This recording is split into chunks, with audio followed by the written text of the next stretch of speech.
anyways, it's a cool cat. Looks special type of cat that he kind of looks like, but he doesn't. He has a mask on his face, but not like a Siamese. You know, he doesn't have that funky looking shaped face for one thing, and he doesn't have the mask like covering his face really where it doesn't look pretty. His mask, he looks pretty. You know, very pretty for a boy cat. I think he's trying to be a girl. I don't know. Maybe I should buy him some tutus. I don't know. I don't know. You never know. Maybe he wants to be a female. Can't do nothing about that either. Let him be what he wants to be, right? Anyway, I'm just goofing off.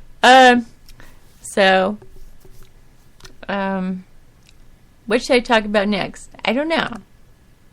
Kind of stuck. Maybe I should just play another song while I'm trying to think. Sometimes I have to do that. I have to play songs while I'm trying to think. So, here's another song, and I'll be thinking of you. Baby Blue.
Together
Oh, was that the end of the song? I guess so. I thought I had some more time. Okay, well, anyway. I did say something really kind of cute. And this makes lots of sense. Wonderful words of wisdom. Okay, here we go. Hang on. Always choose to heal, not to hurt. To forgive, not to despise.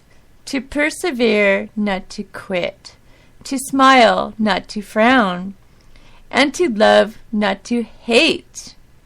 At the end of life, what really matters is not what we bought, but what we built. Not what we got, but what we shared. Not our competence, but our character. And not our success, but our significance. Live a life that matters. Live a life that cares. Pretty cool, huh? Yeah, that's the way it should be. But sometimes we all get thrown off to left field and don't know what we're doing. Sometimes just kind of saddens me. You know, the things that we all get messed up some way or one way or another. You know, so we always have to try to pull ourselves together. Fix the limb. The limbs have been broken by the storm. So that's what we do. And then we got to get back up and start over again. And come back even tougher than before. Right? Right. So that's what we must do. Keep it together. Always try to pull it together. Don't end up on the street drinking a bottle of booze, losing your teeth, smelling like booze, looking bad, saying I can't find a job because I smell. Well,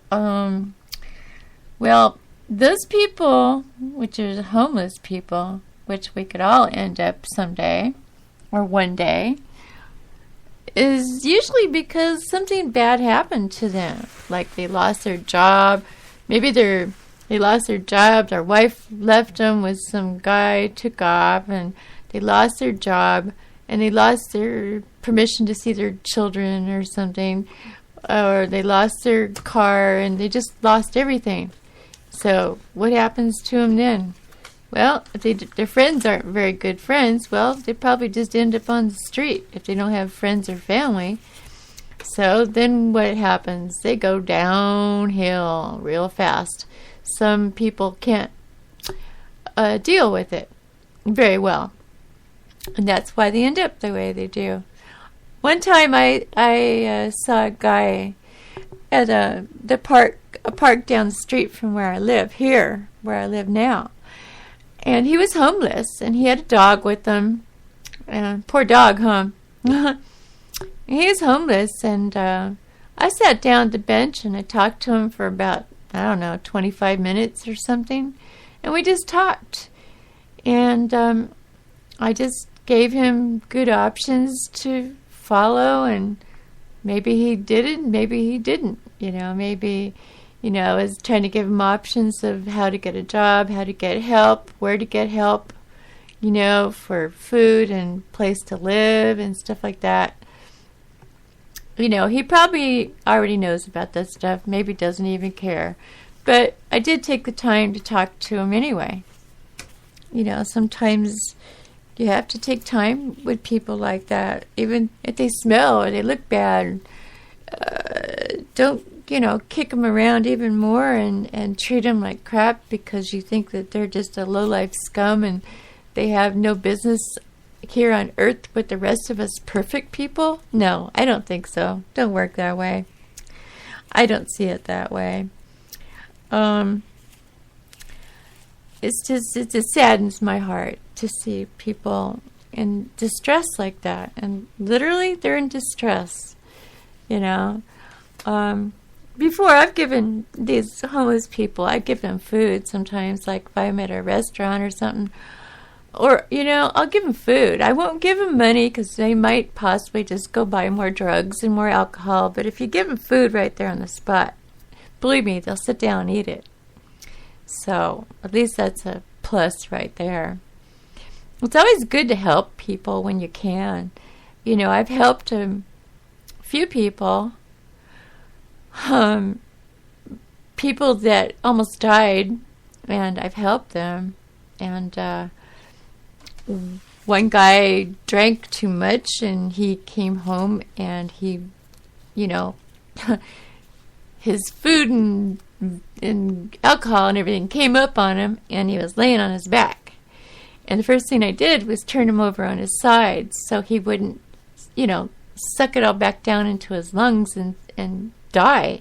So that's the first thing I did. And he's okay now. He's still alive to this day. And this is like many, many years ago. And because I know who this is. And then there's another guy that had a car accident that I really don't know who he was. I think he was in a Volkswagen or something like that. He was in a car accident and across the street from where I worked. And I heard the crash.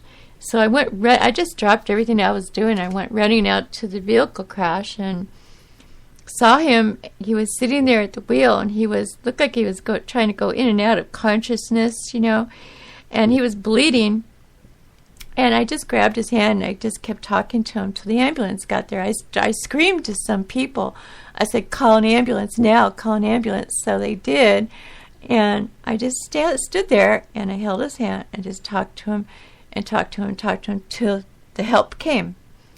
I didn't want him to go out of consciousness because I don't know if he would have been in a coma, and then for who knows how long afterwards, So sometimes it helps to help people. If you see somebody in distress, severely, seriously distressed, help that person. Don't just walk by and go, "Oh, I don't know what to do." Or, there's always something you can do. People have seizures, like I have seizures, okay? It's no big deal to me. But the people around you, it freaks them out. I don't know why they freak out, but they do. To me, it's like I just, pass out and I wake up. That's it. That's all it is. That's all a seizure is to a person that has seizures. They pass out. They don't remember they passed out, but they pass out and they wake up. And then there's a bunch of people around them asking a bunch of dumb questions. "Do you know who the President of the United States is?" No, we don't have one.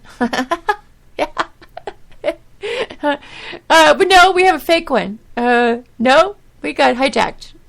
No. Oh, wait a minute. Oh, okay, back on the subject. You get the fire department asking you questions like that, and they ask other questions like, what's your name, what year is it, stuff like that. I guess they're trying to pull you out of your seizure mode or something. I don't know. And a lot of times it's really annoying, but the people don't know that it's annoying because most people with seizures just don't tell anybody that they're annoying them. They just answer the questions, and then, that's that. That's that. But, no, nobody's ever had to stick a tongue depressor in my mouth or a piece of wood or a spoon or anything else like that. I never swallowed my tongue. I don't know. Maybe it happens to babies or something, but it's never happened to me yet. So I don't get that part. But anyway,